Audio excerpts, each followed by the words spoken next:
Hey, all right, and I am live here. The internet icon, the pride of the pilgrims, the most honest man in all of podcasting, and the modern master of the heart punch, Jack E. Jones here at In Your Head Wrestling Radio via the Jackie Jones Show here live after AEW Dynamite. All right, every Tuesday night you can watch us live on In Your Head Tuesday nights, usually at 9 p.m. Eastern. Sometimes it depends if there's something going on Impact, we'll do it at 10, but usually 9 p.m. on Wednesday right after AEW Dynamite. So what you do, folks, you hit the subscribe button and then hit that little bell icon, not the internet icon, but that little bell icon, and then you'll get all the notifications every time In Your Head is live or the Jackie Jones Show is live. Whoever's live, as long as it's us, you'll get a notification. All right, so let's get into it. AEW Dynamite for December 9th. We're already in December. The year is almost over, folks. It's been a hell of a year, huh? 2020. Yeah, everyone's loving it. Young Bucks versus the Hybrid 2. I'm a fan of Hybrid 2. I'm glad they're starting to get some more TV time. I don't know what I've ever thought of the Hybrid 2 name. I don't even understand the meaning. Why aren't they just the Hybrid? Why is it the Hybrid 2? I don't get it. But nonetheless, Angelico and Jack Evans, they've worked a little bit too on their gear. Looks a little better. Nice dives to start the show. A lot of cool moves. Some of them I didn't know the names of. I wrote them down. Risky Business, which was like a splash from one of the Jacksons, and a standing moonsault by the other one. Pretty cool move. There was a "This is awesome" chant by the wrestlers in the crowd, which I'm fine with. I know some people hate that chant, but I'm fine with it. I'm not a guy who gets mad about chants, especially now. It makes you really like realize how important an audience is. So for the future, folks, never get mad at chants, because just think you could have no audience. You'd rather have a chant than an audience. That's what I'm saying.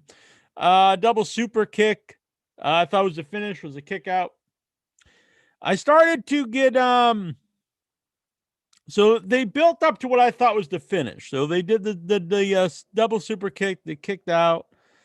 And Helico moved from more bang for your buck.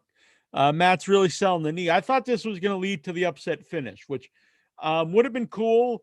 And also, they did their job that it didn't, because it was a good false finish. But I have to say, they started to lose because they just did so many false finishes. And I don't want to sound like an old man, an old timer, saying, hey, less is more, kid. But here I think it's actually apt.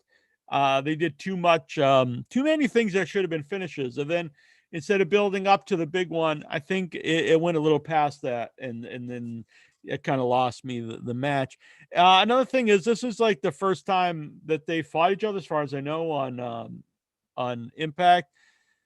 If you did this match as like a main event on a pay-per-view, or even a main event for the title on Impact that was really built up, maybe their second or third match, I think it would have played better. But their first matchup, and it goes so long and so many finishes, it seemed a little out of place. But as the work and stuff was fine, but the good, very good. But I mean, they did some awesome spots. Honestly, I just think it's two minutes. Almost all these spots could have been the finish, especially outside the ring. So both the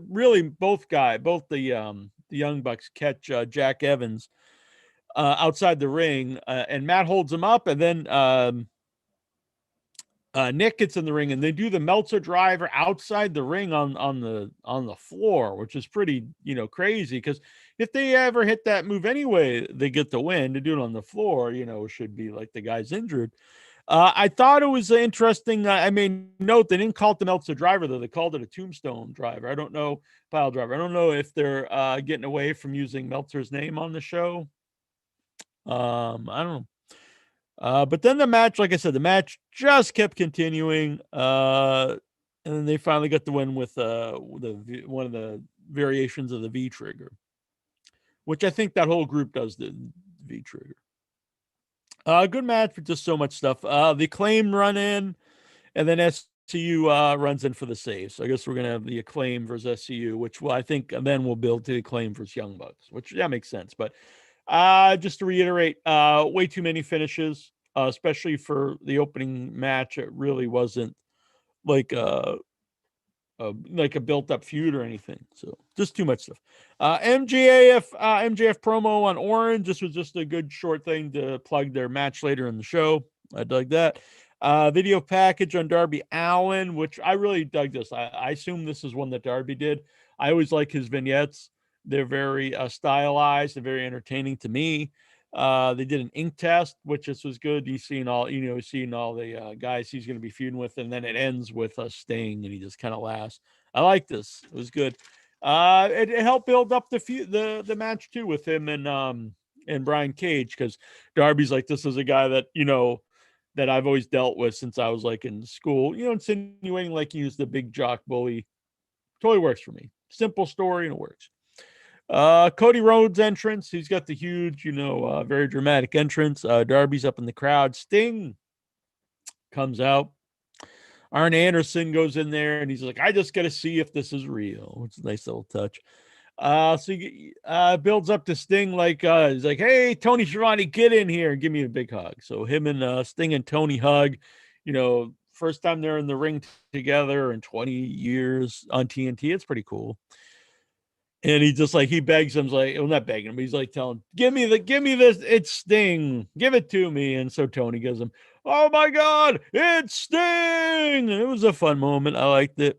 Cody thanks Sting. Sting's like, I'm not here for you, Cody. And then you could tell Cody's getting a little pissed. So I assume, they're, I guess Cody's eventually going to be heel. They've been teasing him for a while, so eventually it's coming. They have a lot of heels in AEW. But Sting points at Darby Allin. This really put over Darby Allin. Both nights, I think, both last week and this week, is really helping out Darby Allin with the Sting rub. I like it. Huge fan of Darby Allin, so I'm all about it. A lot of potential in that guy. Cody seems pissed, like I said. They did a Team Taz video. They have like a new trainee who I missed what they were saying. I think I was making coffee or something, and something about like this was a star trainee for some other guy, and here they have him with Team Taz. So I'm not sure what was going on there. FTR versus Varsity Blondes. To me, this was a much better put together match than the first match. Where the first match, it's nonstop craziness and lots of great moves and dives and all that stuff. But this to me was, you had your established team versus your new team. FTR went over strong, but it didn't totally bury the other team, and it wasn't like never ending. It showed that the FTR is the established team that's going to go over. I like this. I thought it was basic match, and the Varsity Blondes. They've been bringing a lot of teams, and I think these guys have a lot of potential to me. I've seen Pillman Jr. live, and the guy's got tons of charisma. Charisma for days. He comes off like a total star. I would have debuted him as a star, honestly. I think they're going the slow route with him, putting him in the team and giving them the slow build. But I think you could have just debuted him as a star. But either way, and the other guy I'm not familiar with, but he really has a great look, very athletic, fairly big guy. And giant, but a bit, big dude. And he has a lot of charisma too. So I see a lot in this team. It'd be interesting to see what they do from here. But yeah, good match. I liked it. They had a Page interview, Hangman Page, because he needs tag partners for next week. And so it was the Dark Order, like, pick us. And he's like, no. And he's like, well, who else you got? And he's like, oh, well, I guess I'm stuck with you guys. So that was kind of funny. I liked it. 10 versus Dustin. 10's a really well-built guy too. I don't know who plays 10. He probably could do something better than just calling this guy 10. He's a good wrestler. Looks impressive. Dustin's just awesome. I think the best shape of his career, can still totally go in the ring. I think you could get a run out of him going for the title or something. You could get a really good run out of Dustin at this point. The only complaint here is they had Dustin and QT Marshall go over Blade and the Butcher in their blow off feud, which I was fine with. But if you're going to do that, I don't know why then you don't, because if you win a big match like that, big tag team match, those guys then should go on for the tag belts. But it seems like they've just kind of fizzled out as a team, which is because you really ruin the momentum there. You build up momentum and you keep going with it. So anyway, Dustin versus 10, another short match, but to me this was very good. Just a good match. Established Dustin, didn't bury 10. It was cool too. Then the Dark Order, Evil Uno's doing more promos, which I'm a fan of. I think he's really good on the mic, and he's trying to get Dustin to join his 7. And for longtime wrestling fans, know that was the failed run. He had his when he went back to WCW, and they were going to bring him back as they were going to bring him in as 7 following the Goldust run, and then it went nowhere, and he just became Dustin Rhodes. But it was a cool callback, and for people who remember that, it's funny or interesting. And for people who don't, it doesn't interfere with your enjoyment. To me, this was the worst. The next part was the worst segment on the show, and that was Tony and Brandy with Shaq. I thought this was just terrible. I don't even know what he was talking about. It was like a non segment, like it built to nothing. He just said like, "Oh yeah, I was here and I knew this woman for a while and I wish her well." It's totally pointless. And then Brandy went off on him and called him an overgrown asshole and threw a drink on him. So I like that part. I guess it'll lead to something, but good Lord. I see why Shaq does need a mouthpiece, but I don't know if that woman's the mouthpiece. But I don't know. This is a failure so far, I have to say. The ultimatum with the Inner Circle. Wardlow to me is I see a lot in this guy, and I'm not this guy who says like everyone's gonna be jacked and giant dudes, because I don't really care. But Wardlow to me, of all the big guys in AEW, has the best demeanor. He just looks impressive, well-dressed guy, ton of star power about him. I see a lot in him. This was fun. They're, go back and forth with the ultimatum. Jericho's like, we got to get together, else we're disbanding forever.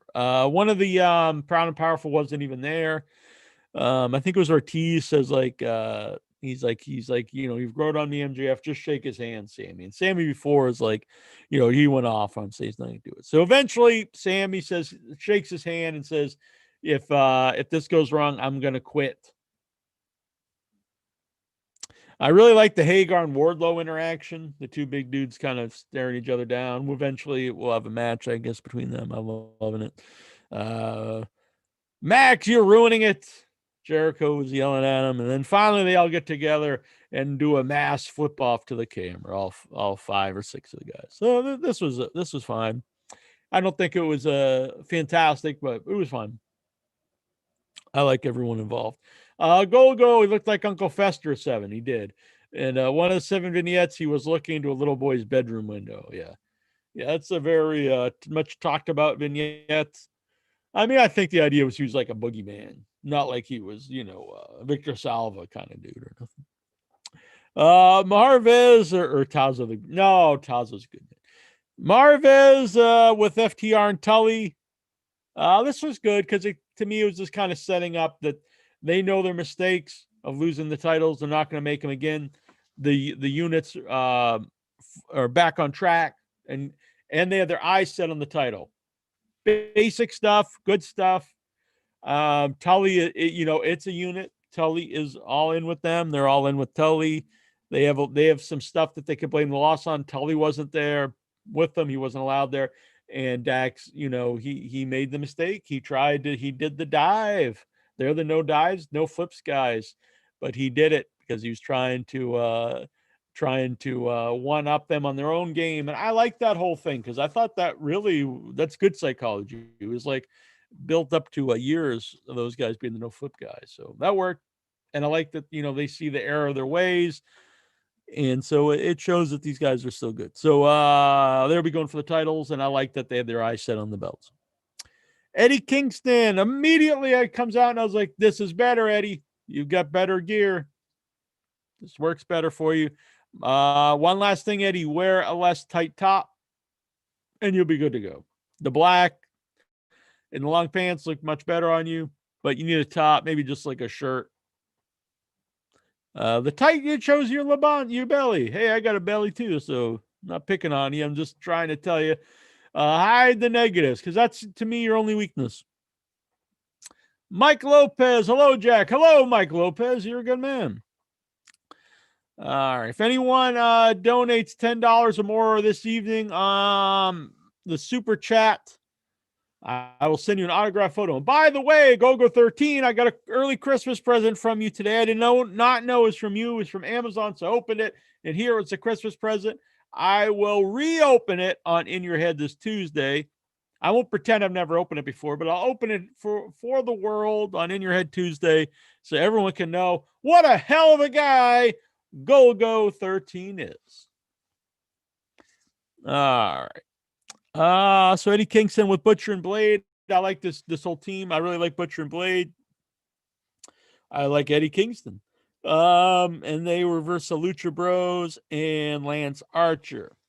Pentagon gets hurt immediately. So it was 3-on-2. I thought this was a really good match. The only problem was it's heel versus heel, and it's hard to get the crowd into heels versus heel. But just some matches good. I think maybe they're going with Lance Archer as a babyface at the end, which to me would work. I'm a big Lance Archer fan. He beats up everybody at the end, so they kept him strong. And Lucha Bros, since one of the team was out, they didn't, it wasn't like they got jobbed out because they were down a man. So this all worked.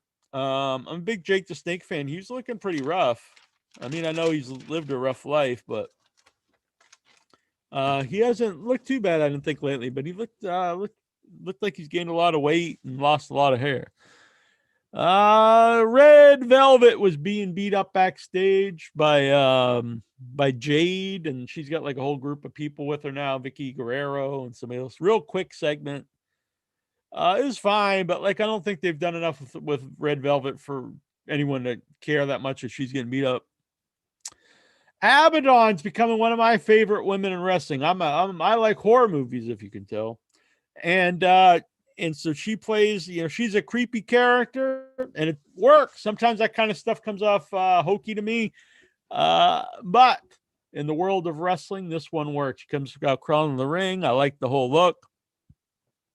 Nothing against her. She's not a great shape physique-wise, but she found a cool gimmick that it doesn't matter. So good on her. I like Abaddon. And this was just basically a squash against Tesha Price. And, that's one of the things people said about AEW. Sometimes they have too much of a competitive match when it's almost like squash match. And I think they listened to that lately. So this one is basically a squash to get Abaddon over. She get a great finisher. I've seen people do it before, but came off very creepy with her, kind of like a rude awakening in a way, but with the legs hooked around her. It was good. I like her a lot. Sheena comes out.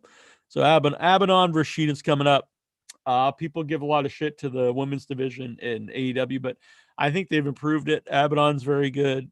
Britt Baker's arguably the best female character in wrestling.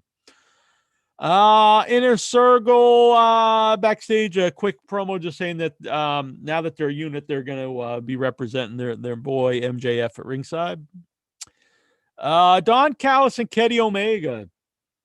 I'm not a huge Kenny Omega fan as a character, but as a heel, he's definitely much better to me. Plays off his unlikability. I love the over-the-top ring entrance. And all the stuff that is the ring announcer says about him. And Don Callis, a great mouthpiece. Awesome. He's I love the subtlety of the Don Callis character where you never really know what he's saying, if there's truth to it, if there isn't, because some of it's just outright lies and some of it's like is truth, but it's exaggerated. I like that because he's a bad guy and you can't trust him. You don't know what, but he says everything with conviction. But he was doing this same kind of stuff really when I don't know, maybe he still does the podcast with Lance Storm, but and like they did some interaction with the Keeping It 100 guys, and it's the same way, very in character, but in a way you're not sure how much of it's in character, what isn't. But in wrestling, he's a liar. It was a Paul Heyman-esque kind of guy. Works for me. Welcome to the business, kid. So he explains the whole backstory of why they're together. He says he knew Kenny Omega since he was 10. I don't even know if that's true. I have no idea. Maybe it's true. And for years, they worked this plan out and explained that 3 years ago was Kenny Omega versus Jericho in New Japan, and that's what planted this seed for AEW in the future, because that match was so talked about that Tony Khan was like, if you put these guys together, you could start a promotion. So I like that. I like that. It's like these guys have been plotting this all on to eventually get done into AEW, get the big money from Tony Khan, and then get the belt on his boy Kenny Omega. Kenny's still not a great promo to me. I know Meltzer has put him over as a great promo, but I've never seen it ever. Never. I think he's better as a heel, but I still don't think he's a good promo. But Don Callis, I like the invisible hand line. That was good. I like Kenny. Kenny comes off better presence-wise as a heel. Just kind of standing there very cocky. He's dressed, dressed cool. It works. I like it. I would keep Kenny Omega's promos to a minimum and really focus on Don Callis talking. But I like the pairing. It's working for me. Coming off to me like a big act. I like it. MJF versus Orange Cassidy. I also like something in AEW. A lot of times when the guys lose a big feud, they go off TV for a while. And I understand this time it's probably because Moxley's probably, spend time with his wife. But they've done that with other people. And I just like that because it's like, you have this big run, you get beat. Instead of immediately then going to another feud, you're off TV for a little bit. I think that I like that. I think it works. Anyway, then we had main event time, MJF versus Orange Cassidy. I'm a big fan of both guys. Two of my favorite guys in AEW. Two of my favorite guys in wrestling, honestly.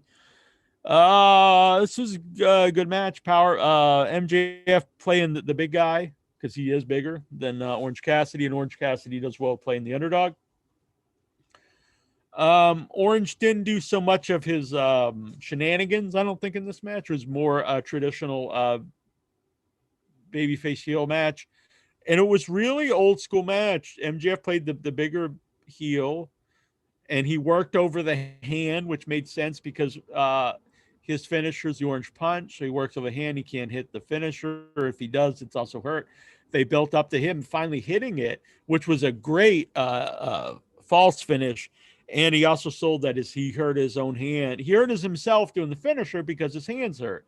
So it made sense. And it also explained why, he didn't get the pin with it. Because Tony even called maybe he couldn't hit it as hard because you hit it right because his hands hurt. Just real basic stuff, and I thought it worked. Good match. He kicks out of the beach break before that big near fall. Then he hits the second orange punch.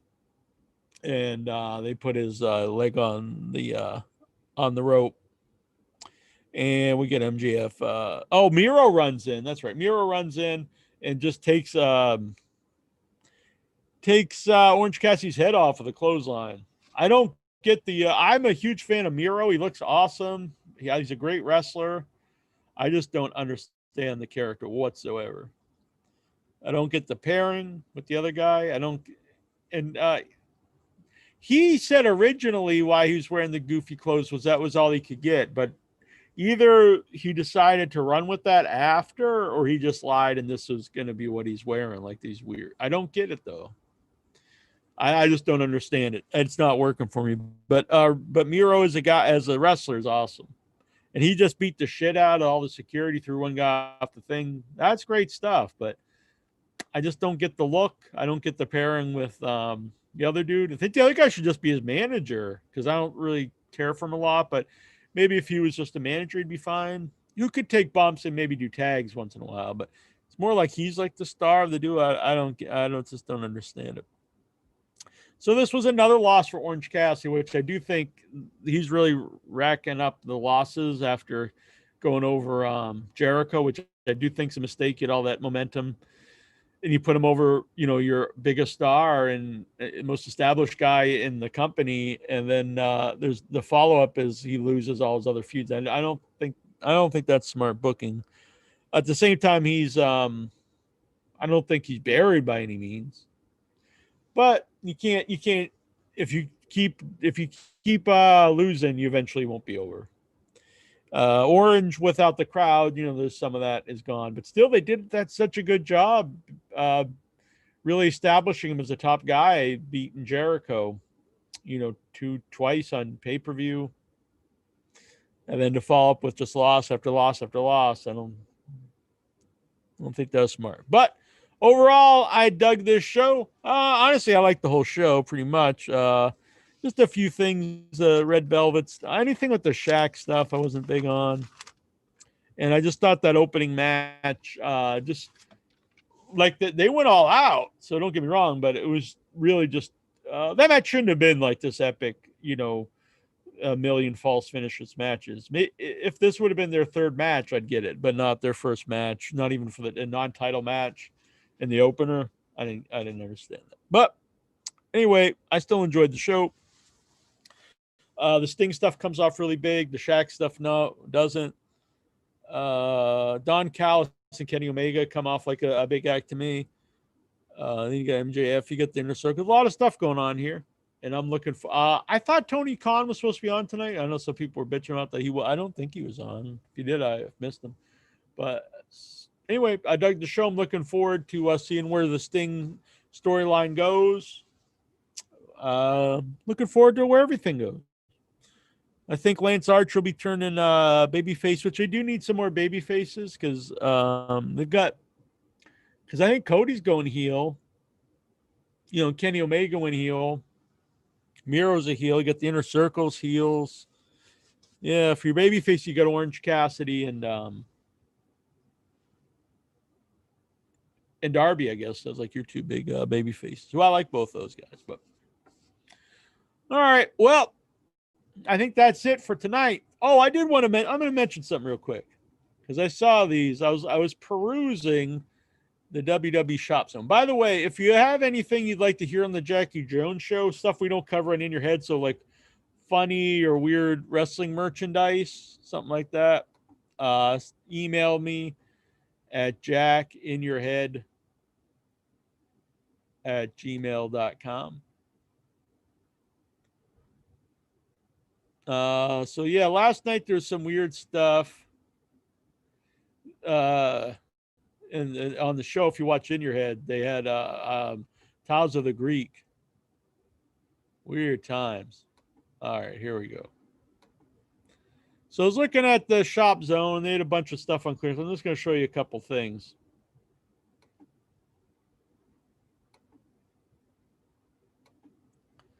So this is one, the Sexton Hardcastle shirt. I was like, why? Does anyone really want that? Like, was he ever even referred to as that? That's Edge's gimmick before going to WWE. And then my Peach Mandy shirt. I haven't watched SmackDown in ages, so I guess this was something that Otis was calling her, but my Lord. And then my ham. I'm really shocked that those shirts are on clearance because I assume they would be really huge sellers. Weird times, weird times. All right. Well, I'm out of here. Thanks for everyone watching live here, Jackie Jones Show, following AEW Dynamite every Wednesday night. And then every Tuesday night, myself and my artist soulmate, the enforcer of the Heady verse, 1 Inch Biceps, join you on Tuesday nights for the granddaddy show on the In Your Head, the Heady verse here. And that would be In Your Head. And if you can't get enough of me, there's a whole other show, Without Your Head, over on withoutyourhead.com, live Thursday nights. And then we do a bunch of other shows with me, Terrible Troy, and our newest partner, our newest friendly creep. And that is Treacherous Trista Robinson, actress out in LA, who's been Echoes of Fear and a lot of very cool horror movies. Check her out. She's now on the show every week with us. Lots of cool stuff. We're in Doctors of December month, so we're doing a bunch of interviews with doctors in horror films. So check all that out. It's going to be fun times. Withoutyourhead.com. We do it live just like this show. So subscribe to Without Your Head on YouTube. And then there's the whole Without Your Head network. That's right. So there's a whole bunch of podcasts on there. Ripped Comics, which is a podcast about comic books. 3 Haunted, about horror movies and horror subjects, and all kinds of shows on their launch over. Twisted Girl Next Door, lots of cool stuff. Go over to withoutyourhead.com and check out the Without Your Head podcast network for a lot of cool stuff that talks about movies, independent film, horror, cryptids on Tales from the Tomb, ghosts on Curious Transmissions, and UFOs and all that good stuff, the paranormal, all that stuff. Check it out, Without Your Head network over on Without Your Head. All right, I'm going to get out of here, folks. Until next time, this is Jackie Jones saying, oh, man.